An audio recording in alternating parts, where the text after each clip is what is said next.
Subur,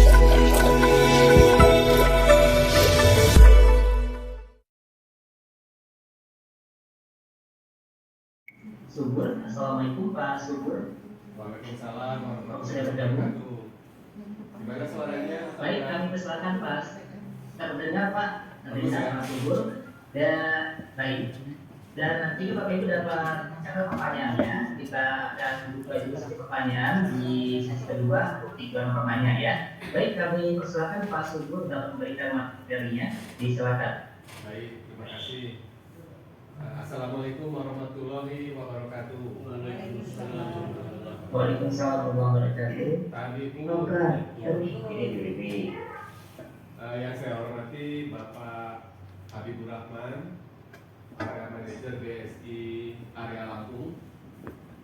Kemudian juga yang saya hormati Bapak Daniel Parum Pangerean, Kepala Cabang PC Taspen Bandar Lampung, dan juga narasumber Pak Amin ya dari PT Taspen Bandar Lampung juga yang telah sama-sama kita dengarkan paparan materi ketaspenan pada sesi yang pertama pada hari ini. Pertama-tama tentunya kita selalu berdoa agar kita senantiasa diberikan kesehatan dan juga keberkahan sehingga kita semua dapat melaksanakan aktivitas kita dengan baik, Bapak Ibu sekalian.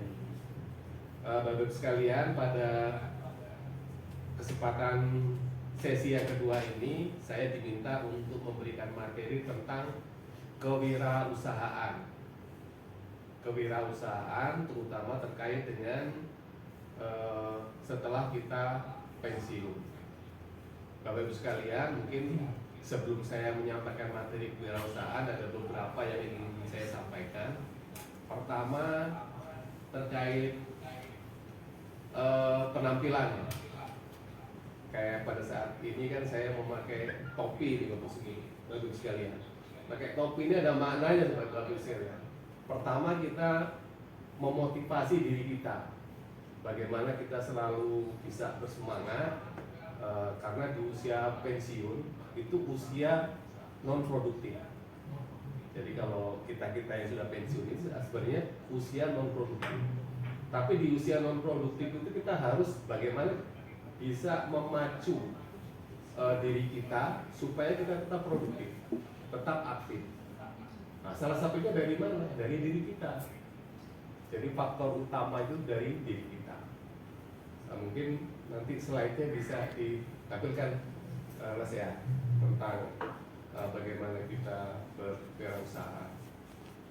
Jadi di dalam slide ini pertama saya ingin menyampaikan kepada Bapak Ibu sekalian bahwa nama saya Subur Baharianto.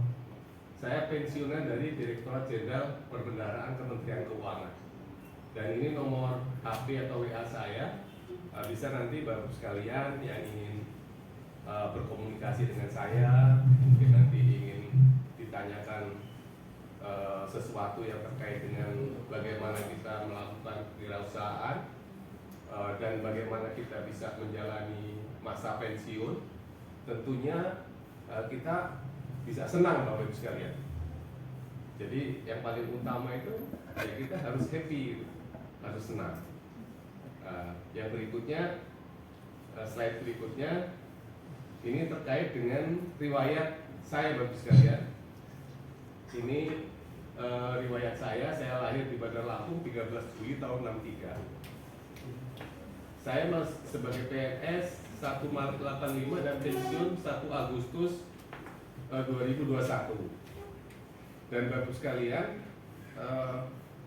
di Kementerian Keuangan itu kebijakan mutasi atau penempatan ini sangat dinamis Bapak sekalian. Dan ini tentunya lebih menyulitkan yang saya rasakan Bapak sekalian ya, dibandingkan kepada Bapak Ibu yang stay di satu tempat. Misalnya guru ya, siapa namanya Bu? Bu Lina. Nah, Bu Lina ini seorang guru ya, penempatan biasanya paling satu kabupaten aja Bu ya, atau provinsi lah paling jauh ya kan. Dari berangkat sampai pensiun di sini. Nah itu kan harusnya diangkat sampai pensiun di situ, di satu tempat. Itu jauh lebih mudah dibanding seperti kami.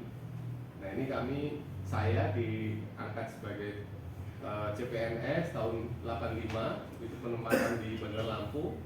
Kemudian tahun 99 ke Kota Bumi, tahun 2006 ke Watampone di Sulawesi Selatan. Artinya sangat dinamis gitu ya. Kemudian tahun 2008 di Banten, tahun 2010 saya promosi kepala KPPN di Sibolga, di kampungnya Pak Daniel ini di Sumatera Utara. Kemudian 2011 saya ke Sumatera Barat, dan alhamdulillah Bapak sekalian, selama saya di Sumatera Barat saya pernah menjadi kepala KPPN Padang, dan pada saat saya menjabat sebagai kepala KPPN Padang saya mendapat penghargaan dari Menteri Keuangan terkait dengan layanan yang ada di kantor kami. Dan alhamdulillah salah satu rewardnya saya penempatan berikutnya ke kampung halaman, yaitu di Bandar Lampung tahun 2016. Nah pada saat inilah di sesi kedua kewirausahaan. Di saat inilah bahwa saya memulai untuk mempersiapkan pensiun. Itu Bapak sekalian. Jadi saya kurang lebih 2 tahun sebelum masa pensiun itulah saya memulai untuk melakukan kewirausahaan apa yang ingin saya lakukan. Yaitu pada tahun 2018 setelah saya mempunyai ide dan juga rencana kegiatan apa yang saya lakukan, inilah saya memulainya Bapak sekalian. Jadi cukup sebentar ya dibandingkan Bapak Ibu yang penempatan tugasnya di satu tempat. Dan pada tahun 2019 saya dipindahkan ke Kota Bumi sampai pensiun 1 Agustus 2021. Jadi alhamdulillah Bapak sekalian, pada saat pensiun Agustus 2021, rencana yang telah saya rencanakan tadi sudah bisa berjalan Bapak sekalian. Jadi saya membuat kegiatan terkait dengan perikanan dan juga pertanian. Itu mungkin terkait dengan riwayat jabatan atau pekerjaan saya. Oke, slide berikut. Mohon maaf Mas, slide berikut Mas. Oke, ini slide berikut adalah saya ingin menjelaskan terkait dengan apa itu kewirausahaan. Jadi yang pertama adalah kewirausahaan itu adalah proses menciptakan sesuatu agar bisa bernilai tambah dalam ekonomi. Jadi bagaimana kita bisa menciptakan sesuatu yang sudah ada supaya mempunyai nilai lebih. Artinya baik itu dari segi kualitas maupun tentunya dari ekonomi ya, supaya bernilai lebih. Nah, pengertian yang kedua terkait dengan kewirausahaan adalah individu atau orang yang bisa menciptakan bisnis sendiri, menanggung resiko dan keuntungan sendiri. Nah itu bagus sekalian. Kalau kita di pemerintah kan sudah ada istilahnya itu kita datang melaksanakan tugas, ada tugas dan kewajiban kita laksanakan, kita dapat gaji ya kan, dibayar. Nah ini bedanya kalau kita sebagai wirausaha itu tidak seperti itu Bapak sekalian. Jadi kita harus membuat peluang bisnis sendiri, menanggung risiko dan keuntungan sendiri. Kalau untung ya untung sendiri, kalau buntung atau rugi ya rugi sendiri. Nah itu bedanya Bapak sekalian, seorang wirausaha dengan pegawai. Nah itu perbedaannya sangat drastis. Dan nanti mungkin Bu Lina sudah pensiun berapa lama Bu Lina? Baru 1 bulan ya, baru 1 bulan dulu dari pensiun. Itulah kira-kira perbedaan yang mendasar antara kita seorang pegawai dengan seorang pensiun yang melakukan wirausaha. Jadi kalau kita wirausaha itu kita menciptakan peluang atau usaha sendiri. Itu macam-macam kalau jenis usahanya, tergantung apa yang akan kita lakukan. Dan apabila kita dapat keuntungan untuk diri kita sendiri, sebaliknya kalau kita rugi juga kita yang menanggung sendiri. Itu Bapak Ibu sekalian. Kemudian yang berikutnya ketiga, kewirausahaan itu proses mendirikan atau menjalankan bisnis atau usaha sendiri atau mandiri. Jadi semuanya itu kita yang merencanakan, kita yang melaksanakan, kita yang mengevaluasi, kita yang membuat mitigasi risiko, kita yang melakukan pengawasan, dan bagaimana usaha atau bisnis itu akan kita tidak lanjuti atau kita evaluasi, atau mungkin ada hal-hal yang ternyata bisnis ini kurang pas, kurang cocok untuk saya. Karena bagus sekali ya, kita seorang pensiunan itu adalah sebenarnya seperti di awal tadi saya sampaikan, usia kita adalah sebenarnya pada saatnya kita harus istirahat. Bagus sekali ya. Ya Bu Lina ya, udah berapa puluh tahun masa kerja Bu Lina? 37 tahun 4 bulan Bu Lina ini. Saya 36 tahun 7 bulan. Itu bukan waktu yang sebentar. Kita melakukan aktivitas, bangun pagi, ya Bu ya. Kita mempersiapkan diri sendiri, kemudian begitu kita masuk di kantor, kita sudah dituntut untuk melaksanakan tugas-tugas. Jadi tenaga dan pikiran kita sudah habis sekian puluh tahun untuk mencari nafkah gitu. Jadi pada saat pensiun itu harusnya kita sudah enjoy, sudah enak, sudah tenang. Tapi jangan salah Bapak sekalian, walaupun kita punya harta banyak, punya uang banyak, kalau kita cuma makan tidur di rumah, pasti itu akan berpengaruh ke pikiran dan fisik kita Bapak sekalian. Jadi ini saya mengajak kepada Bapak sekalian yang akan pensiun, sudah pensiun, harus tetap semangat. Makanya seperti hari ini, kenapa kok saya pakai topi? Itu ada maknanya sebenarnya. Bagaimana supaya kita memicu diri kita seperti anak muda Bu. Jadi jiwanya tetap jiwa muda gitu. Jadi kita harus aktif. Karena kalau kita hanya makan tidur, pertama pikiran kita akan terhenti, fisik kita akan terhenti. Itu yang nggak boleh Bapak sekali. Sebaliknya kita juga tidak boleh over. Kalau dulu Lina waktu masih umur muda, kata Pak siapa? Pak Jomidi waktu masih umur 40 tahun, angkat beras 50 kilo, kuat kan Pak? Tapi kalau saat ini kita nggak bisa lagi. Mungkin kita harus berani. Nah itu bedanya Bapak sekalian. Kegiatan-kegiatan apa sih yang harus kita laksanakan pada saat kita sudah pensiun? Jadi kita juga nggak boleh memaksakan diri kita. Karena apa? Karena pada saat kita memasuki masa pensiun, bagaimana kita bisa happy? Itu yang paling penting. Bagaimana kita bisa mensyukuri apa yang kita peroleh. Tapi juga kita kalau bisa tetap aktif. Nah, keaktifan ini yang harus kita pilah Bapak sekalian. Jadi jangan melihat orang. Karena kan kita melihat orang, wah si A itu buka warung maju ya. Nah, kita ikut. Kita belum tentu, karena passion kita nggak di sana, kesenangan kita nggak di situ, ya kan? Nah, kalau bisa kegiatan pensiun itu usaha atau wirausaha atau bisnis atau apa namanya, kunci utamanya adalah kita harus menyenangi itu dulu, harus menyenangi, dan sehingga apa yang kita lakukan, insya Allah enak, enjoy gitu. Terus kemudian nanti di sesi berikutnya akan saya sampaikan juga apa yang harus kita lakukan. Yang keempat, yang keempat dulu. Yang keempat sebagai inovator, yakni memecahkan masalah secara mandiri. Nah ini bedanya Bapak sekalian. Kalau kita berusaha, ini nih kalau kita ada masalah ya kita harus mecahin. Bagaimana cara mecahinnya? Gampang Bapak sekalian.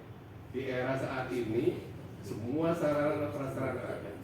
Bisa bertanya seorang, bisa melihat YouTube, bisa melihat banyak caranya, tergantung kita mau nggak gitu. Jadi jangan sampai nanti kalau kita gagal, berhenti ya, udah susah nih usaha ini nggak bisa kita teruskan. Jangan, karena kalau kita berwirausaha Pasti Bapak sekalian, pasti ada kendala, itu pasti ada masalah, problem itu pasti. Nah, itu proses Bapak sekalian. Jadi kita untuk mencapai sesuatu itu kita pasti ada prosesnya.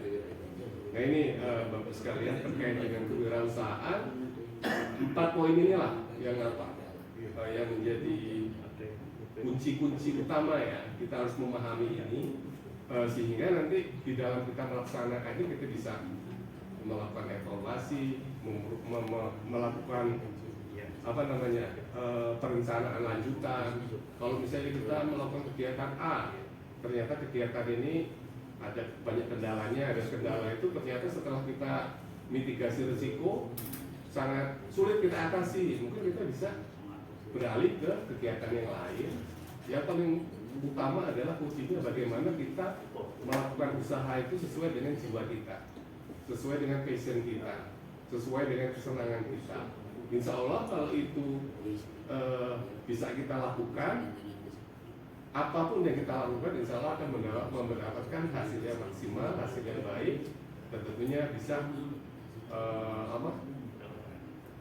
badan kita sehat dan kita tentunya mendapat keuntungan dari kewirausahaan atau usaha yang kita lakukan. Itu Bapak Ibu sekalian poin-poin kewirausahaan. Oke, lanjut. Nah ini ciri-ciri dari kewirausahaan. Jadi kalau kita berwirausaha itu ada beberapa ciri nih yang terkait dengan kegiatan wirausaha atau kegiatan usaha sendiri. Yang pertama kita harus kreatif dan berani. Jadi harus kreatif. Jadi kalau misalnya si A melakukan kegiatan dengan ABC, ya kan, mempersiapkan lahan, membuat ini, membuat itu dan sebagainya. Mungkin kita ada D, E, F berikutnya gitu. Jadi jangan sama. Kalau bisa kita ada ide-ide kita, ide-ide yang positif ya. Yang kedua berani. Jadi berani itu kita harus berani mencoba Bapak sekalian. Nah, ini saya mau cerita nih, cerita pengalaman ini ya. Justru mungkin cerita ini akan baik untuk Bapak Ibu sekalian. Basic saya selama 36 tahun 7 bulan itu mengelola tentang APBN, keuangan negara. Jadi saya nggak pernah tuh pertanian, perikanan, nggak pernah nol, saya nol sekali. Begitu saya pensiun, di tetangga saya itu ada seorang petani dan juga dia memijah ikan koi. Saya pengen bisa juga seperti itu dan saya punya lahan, kebetulan di rumah kan ada kolam ikan. Jadi saya sudah siapkan lahannya sesuai dengan spek yang Pak Yanto namanya, Pak Yanto di Pujo Basuki itu. Dia memang ahli di bidang perikanan. Saya belajar Bapak sekalian. Pertama Pak Yanto itu datang ke kolam saya, sekalian praktek bawa indukan ikan koi. Ternyata waktu percobaan pertama itu gagal. Kemudian 3 hari kemudian saya mencoba sendiri Bapak sekalian, gagal juga.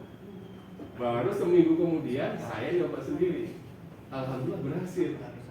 Jadi memang suatu usaha itu nggak serta-merta Bapak sekalian.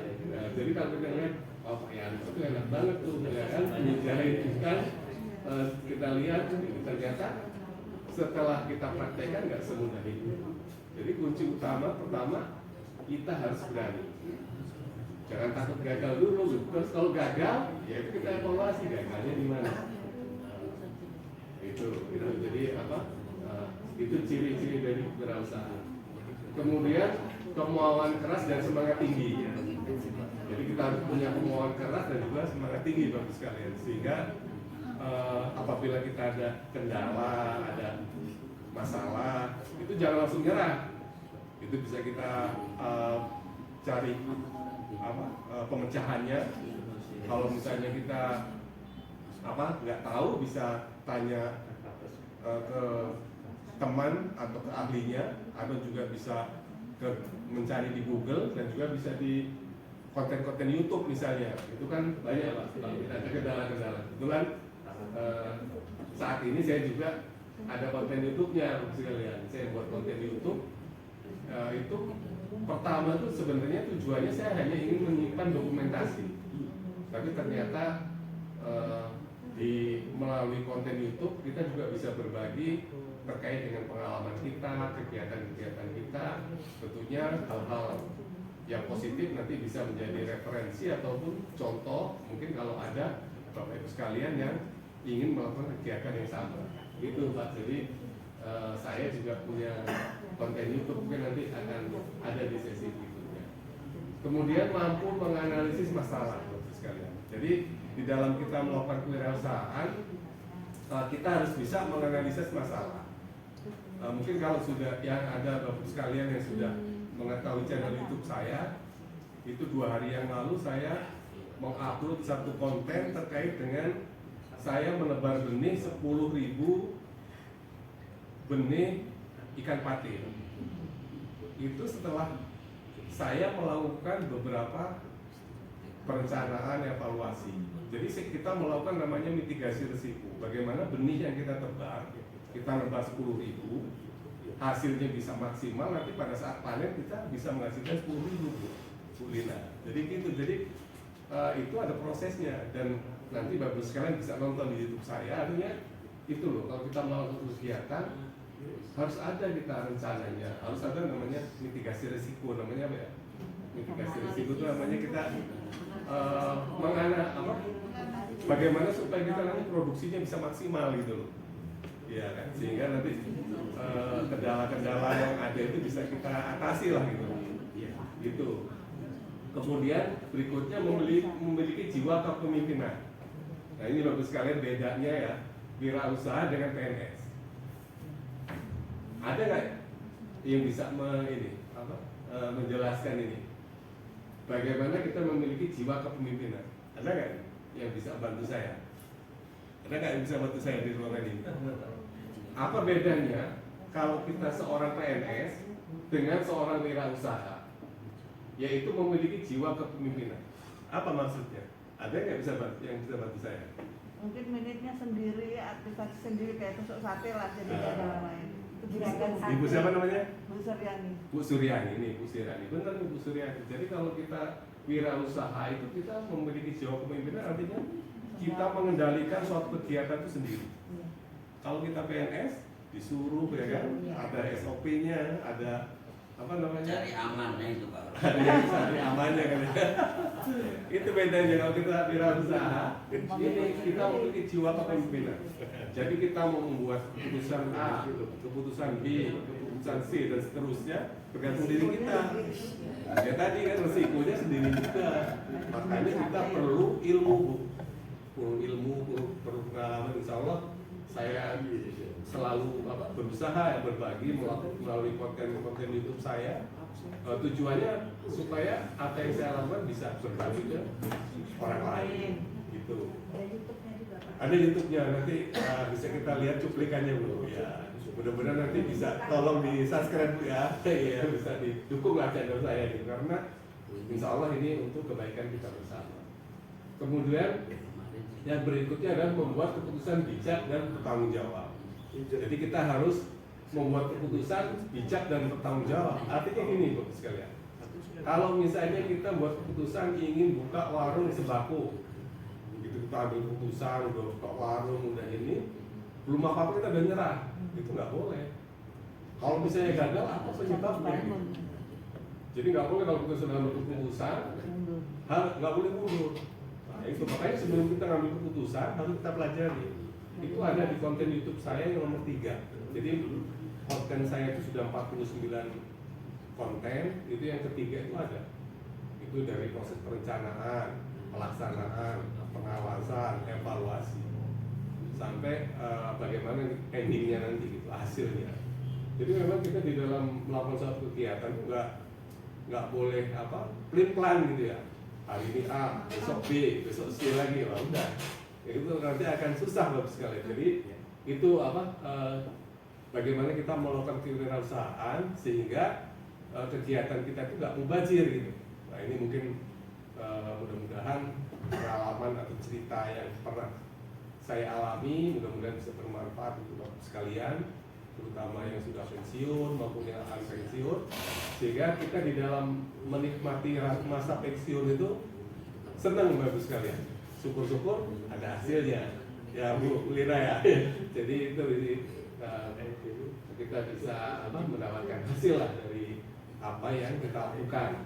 Nanti kepada bapak sekalian yang ingin bertanya ataupun setelah kegiatan ini ingin konsultasi, ingin main ke tempat saya, silahkan. Saya selalu membuka diri karena dengan berteman, dengan membangun silaturahmi itu akan menambah rezeki untuk kita masing-masing. Betul Pak ya? Betul ya. Kemudian yang berikutnya adalah totalitas pada bisnis yang dijalankan. Nah itu, jadi poinnya hampir sama nih yang bertanggung jawabkan. Jadi kita harus total bapak sekalian. Jadi mungkin bapak sekalian, nah, kalau melihat channel YouTube saya kan terakhir itu pensiun sebagai kepala kantor. Kalau kepala kantor itu hebatnya, maksudnya dilayani hebatnya itu. Tapi begitu kita pensiun, itu hilang semua. Kita mungkin, itu kan kalau simpenan relatif ya kan kebutuhan juga kan, kebutuhan juga. Itu kalau kata orang Jawa itu saling melihat Bu, saling sinawan. Kalau karena kan gini tuh, ini terkait dengan kebutuhan ya. Biasanya tuh, mungkin ada juga nanti di video saya akan ada itu. Biasanya ini yang harus kita kendalikan. Orang itu sampai pensiun biasanya sulit untuk berinvestasi. Ada nggak yang bisa jawab? Kenapa seorang pegawai itu sulit untuk melakukan investasi? Ada nggak yang bisa bantu jawab saya? Iya, pikirannya udah tua, malas mikir gitu Pak. Karena udah tua, malas mikir mungkin. Ya. Nah untuk apa? Kita gaji pensiun udah cukup untuk makan. Bukan, Biasanya kayak gitu. Ya. Waktu masih aktif Bu. Oh, waktu masih kerja. aktif. Kan gini Bu, kita lihat kadang-kadang ada teman-teman pegawai itu pensiun nggak punya apa-apa gitu. Ya. Banyak kan? Iya. Itu kenapa? Karena pengeluaran dan pendapatannya Sama. jadi Orang yang dibayar itu jadi memang betul itu. Jadi kita tidak bisa berinvestasi biasanya antara pengeluaran dan penerimaan tidak seimbang. Tapi sebenarnya kunci yang utamanya adalah apabila kita tidak bisa memanage keuangan kita. Jadi gini Bapak sekalian. Ini saya contohkan ke saya. Misalnya saya menjabat sebagai kepala seksi, kemudian saya promosi menjadi kepala kantor. Itu biasanya kalau kita pendapatan naik, keinginan naik. Nah itu yang harus kita kendalikan. Jadi kalau bisa, bagaimana kita melakukan investasi? Kalau misalnya pendapatan naik, kalau bisa bagaimana selisih kenaikan itu kita investasikan. Investasi bisa kita misalnya beli tanah, beli rumah, itu investasi. Jadi ini pengalaman saya dari masuk kantor sampai saya pensiun. Alhamdulillah kalau saya meminjam bank, biasanya kalau saya ada kenaikan gitu ya, saya melakukan pinjam bank, langsung saya belikan tanah atau belikan rumah. Kadang-kadang kalau yang ini kan kita minjem bank, beli TV, beli kulkas, nah itu yang konsumtif gitu. Nah, itu mungkin yang harus kita lakukan gitu. dapat proyek lumayan itu bisa. Jadi itu Bapak sekalian terkait dengan jiwa kewirausahaan yang harus kita tanamkan ke diri kita apabila kita ingin melakukan satu wirausaha atau kegiatan. Oke lanjut. Iya. Nah ini Bapak sekalian, ini adalah kegiatan saya setelah pensiun. Bapak sekalian, saya saat ini tinggal di Dusun 1, Desa Pujon Basuki, Trimujo, Lampung Tengah. Dan di Subur Farm inilah saya melakukan aktivitas. Aktivitas pertama adalah kegiatan yang saya lakukan adalah kolam ikan. Kemudian saya juga pelihara ayam kampung. Kemudian saya juga pelihara kambing. Dan juga saya berkebun. Dan yang ketiga saya punya channel YouTube, yaitu Subur Farm channel YouTube. Nah inilah YouTube saya. YouTube saya apa isinya? Adalah kegiatan-kegiatan yang saya lakukan pada saat saya pensiun. Termasuk juga Bapak sekalian kalau kita melakukan suatu kegiatan misalnya reuni dengan teman SMA atau teman kerja, itu salah satu meningkatkan imun tubuh kita, meningkatkan tali silaturahmi, karena dengan kita bersilaturahmi kita bisa saling berkomunikasi dan bisa berbagi ilmu dan pengalaman Bapak sekalian. Jadi memang kita selaku makhluk sosial nggak bisa hidup sendiri, kita memerlukan orang lain. Itulah pengalaman saya Bapak sekalian terkait dengan kegiatan-kegiatan setelah pensiun. Inilah kegiatan saya setelah pensiun. Mungkin dari 4 kegiatan ini contohnya kan, Pak Subur ini banyak banget nih kegiatan, ada 4 ini. Gimana cara megangnya kan? Gimana cara mengendalikannya? Ini contohnya yang ketiga nih. Saya memelihara kambing. Saya ternak kambing. Maksudnya ini salah satu wirausaha yang saya lakukan. Ini saya hanya beli kambingnya. Setelah saya beli kambing, saya gadok ke petani yang ada di rumah saya. Pertama, ini menciptakan lapangan kerja baru untuk warga di desa. Artinya bisa membantu masyarakat di sekitar. Di sisi kedua, kita bisa mendapatkan keuntungan dari sini. Nah, ini Bapak sekalian, para pensiunan dan calon pensiunan ya, yang sama dengan saya lah. Mudah-mudahan pengalaman saya ini berbagi ini calon juga ya. Nanti bisa Pak, bisa sharing ke saya, nomor HP juga saya ada. Silakan nanti bisa berkomunikasi. Kalau misalnya ingin ke lokasi juga saya dengan senang hati bisa menerima. Yang penting komunikasi dulu Pak, takut nanti pada saat pas ke tempat saya, pas saya lagi keluar gitu kan. Ada di awal tadi ada? Udah langsung nanti bisa langsung Bu, langsung.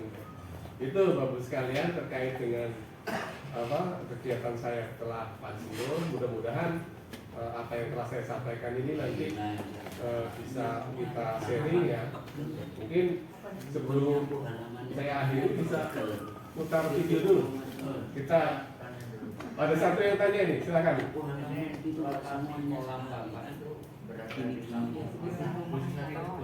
Ini Pak, ini Pujo Basuki Pak. Dusun 1 Pujo Basuki Silimurjo Labuhan. Maksudnya dari 9 nanti ada Pujo Gadi, Pujo Kerto, PC, baru PD sebelum PA. Gampang Pak, nanti saya share bisa juga di itu ada mungkin supaya kita bisa ini ya, suasananya gak beda. Kalau saya ngomong terus kan bosan juga nanti Bapak sekalian. Kita lihat di video kita dulu. Iya, mohon maaf. Demikian Bapak sekalian, video ya sebagai supaya bisa membuka wawasan lah kepada kita semua.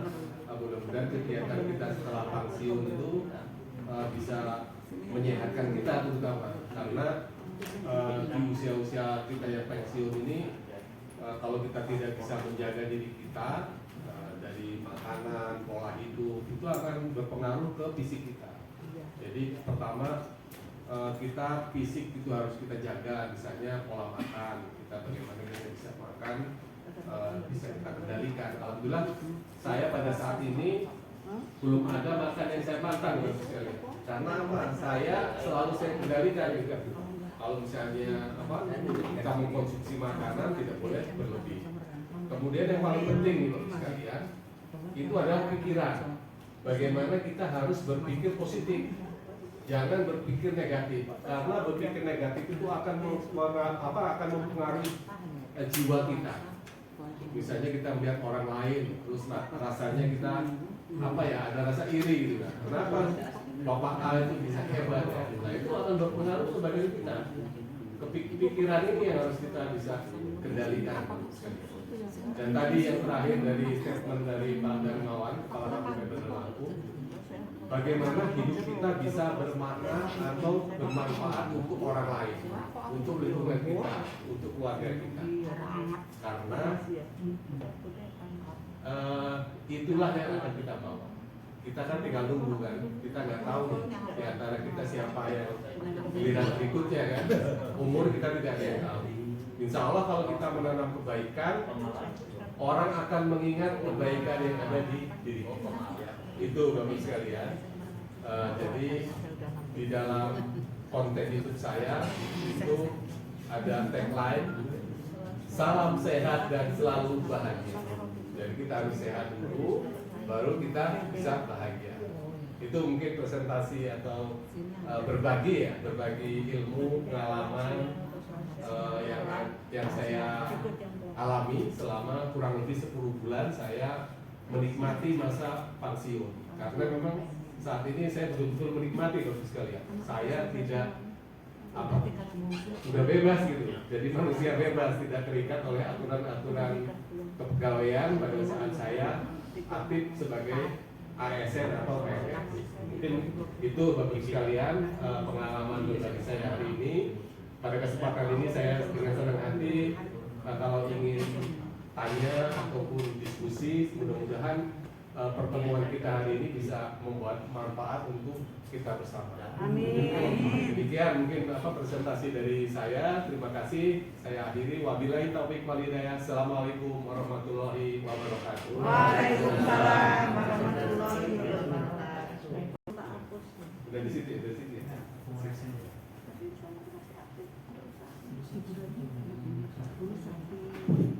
Baik, silakan untuk dari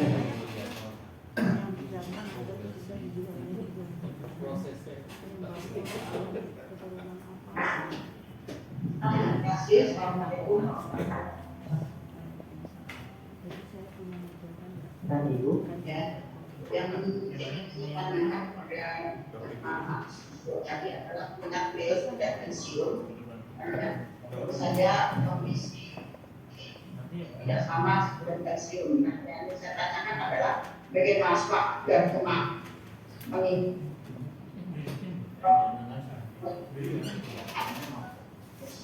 saya kambing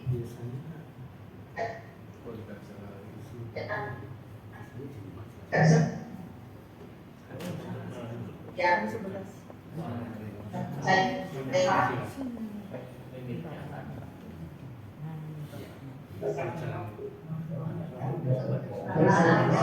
Dengan Ibu siapa Ibu? Namanya boleh disebutkan. Sasiti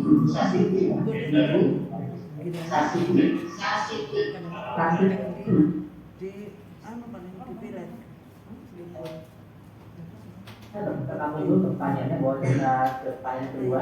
Silakan dari KC Ahmad. Dapat berdiri dan sama dengan pertanyaannya.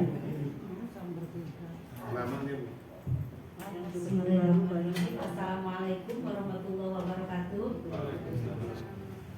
Saya Nani Rosayati dari Kota Metro. Terima kasih tadi atas paparan tentang wirausaha. Saya ingin menanggapi dan barangkali ada usul atau gimana. Jadi begini, sebenarnya yang kami harapkan tadi, saya sangat senang dengan materi wirausaha itu karena kebetulan saya ini baru masuk pensiun 2 bulanan. Jadi memang sedang mencari-cari kegiatan apa yang kira cocok yang bisa saya kerjakan. Karena terus terang sebenarnya ketika masih jadi PNS itu nggak ada bayangan bahwa setelah pensiun itu mau berusaha lagi. Untuk apa bikin saya kan tinggal menikmati aja, tadinya pikiran seperti itu kan, cuma ibadah gitu. Tetapi ternyata masa-masa pensiun itu tetap kita perlu aktivitas, artinya bukan hanya masalah untuk mencari pendapatan yang lebih gitu ya. Jadi itu nomor berikutnya mungkin, tetapi yang terutama sebenarnya bagaimana supaya waktu kita itu tidak tadi harus produktif gitu. Cuman maksudnya begini Pak, sebenarnya saya tadi berharap dari materi ini Bapak betul-betul memperlihatkan contohnya, karena apalagi saya dari nol betul. Kan tadi misalnya tadi Bapak ikan ya, secara selintas sepertinya ikan di sini lebih ke ikan hias. Ya. Walaupun tadi ada patin juga ya. Mungkin kalau untuk ikan produksi kita sebagai perempuan itu nggak kebayang. Tetapi mungkin kalau untuk ikan hias bisa saja ibu-ibu juga bisa mengerjakan.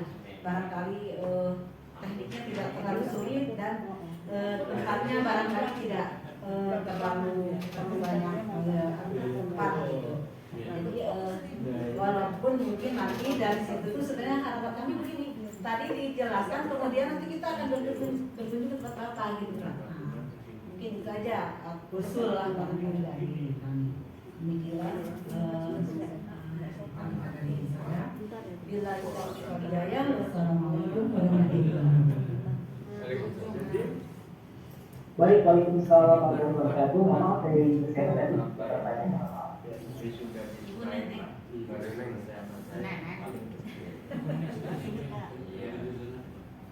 Ibu Neneng ya. Baik, terima kasih Ibu Neneng. Baik, kita satu lagi pertanyaan. Kedua ini silakan yang saya sampaikan dari KTP Pilgub tadi. Silakan. Bapak Ibu boleh.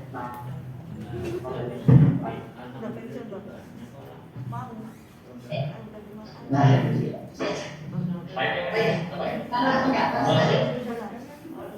Assalamualaikum warahmatullahi wabarakatuh. Bapak Subur dan Bapak Ibu sekalian. Mohon maaf Pak Subur, saya mengajukan pertanyaan. Yang pertama, Pak belum menceritakan bagaimana cara memulai sebuah usaha, kemudian membuat sebuah perencanaan, menghitung biayanya, kalkulasi operasional, kemudian menghitung labanya, dan seterusnya sampai apa namanya usaha itu bisa berhasil dengan baik seperti yang kemudian yang mungkin dari itu adalah bagaimana apa namanya menganalisa masalah yang Bapak tadi ceritakan. Saya kalau ada masalah, kemudian cara penyelesaiannya Bapak belum ceritakan, dan yang lain adalah bagaimana memilih sebuah usaha yang cocok bagi pensiunan terkait dengan apa namanya kompetensi terkait dengan yang Bapak bilang tadi adalah kesenangan berbisnis itu faktor yang paling penting. Namun dari apa namanya selain kesenangan juga mungkin ada sesuatu yang lebih penting dari itu. Karena itu mungkin di kesempatan ini atau kesempatan lain Bapak bisa membuat satu mungkin buku atau mungkin sebuah brosur yang menceritakan tentang sebuah usaha yang Bapak sebagai ibu lakukan, pengemitan ayam dan lain-lain.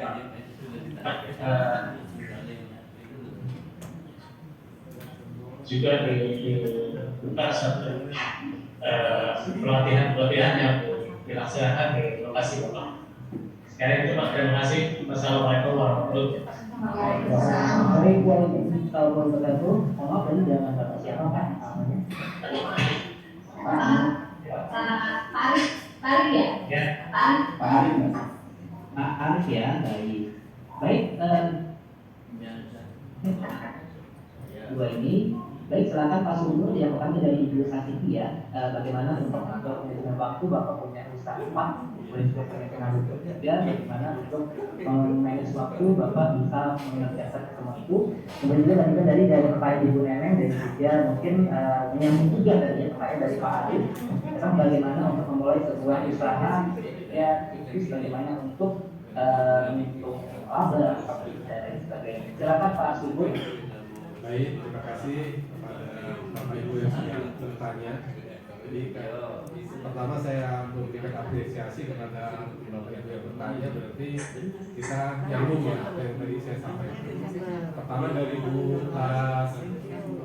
Ibu Lasiti ya, bagaimana kita memilih waktu terkait dengan kegiatan-kegiatan yang kita lakukan. Jadi memang pertama pada saat ini ya, seperti kegiatan yang kami lakukan dari pagi hari misalnya, ini saya contohkan misalnya kegiatan saya hari ini misalnya, saya contohkan ini sebagai contoh aja Bu Lina ya. Bu Siti ya. Jadi saya setelah sholat subuh, sebelum saya melakukan aktivitas yang lain, pertama saya akan melihat atau memberi pakan untuk ayam. Setelah saya memberi pakan ayam, itu kan ayam kampung kebetulan. Nanti kalau Bapak Ibu sekalian berkenan menonton channel YouTube saya, itu ada semua kegiatan-kegiatan saya upload di channel YouTube saya. Kemudian setelah saya selesai memberikan pakan ayam, baru saya mengurusi diri sendiri. Kebetulan saat ini keluarga saya jauh-jauh semua. Saya mempunyai 3 orang anak, tiga-tiganya jauh, dan kebetulan saya memanage diri sendiri karena memang anak saya yang pertama di Sulawesi Selatan tugas di sana, anak yang kedua di Bandar Lampung, dan anak yang khusus sedang koas di Padang. Jadi itu. Kemudian setelah memberi pakan ayam, baru saya untuk diri sendiri membuat kopi dan sebagainya gitu kan. Nyonya kebetulan lagi menemani si bungsu koas, koas lagi ujian koas di Padang, Sumatera. Kemudian setelah itu baru saya memberi pakan ikan.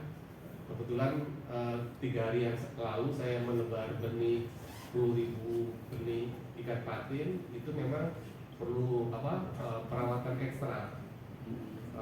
Karena rentan terhadap kematian karena masih kecil, ukuran kurang lebih 1,5 inci. Itu Bu Lasi. Jadi yang paling penting tentunya ibadah itu nomor 1. Setelah ibadah baru kita melaksanakan aktivitas. Karena Bapak sekalian, seperti yang tadi saya sampaikan, usia kita pensiun itu seharusnya kita tidak bukan usia produktif lagi. Usia produktif adalah ya sebelum kita pensiun, itulah kita maksimal bekerja, istilahnya itu batin tulang untuk keluarga kita kan. Kalau usia pensiun, bagaimana kita melaksanakan aktivitas dengan senang, syukur-syukur ada hasilnya. Itu Bu Lasiti ya. Jadi yang paling penting kita bisa memanage waktu yang ada di kita. Kemudian yang kedua tadi dari Bu Neneng Roshayati, sebenarnya tadi inginnya videonya terkait dengan kegiatan saya Bu ya. Sebenarnya ada Bu di konten YouTube, cuman tadinya kalau mau saya tampilkan semua atau kebanyakan gitu Bu. Ya, ada di situ ada juga misalnya kita bagaimana membuat pakan fermentasi untuk ayam kampung. Itu ada di channel YouTube, itu juga bahan-bahannya termasuk ini Bu. Ada kue tradisional saya bikin. Bagaimana kita buat kue buah nanas. Mungkin ada yang baru dengar sekali kan? Buah nanas. Buah nanas Bu. Buah nanas itu adalah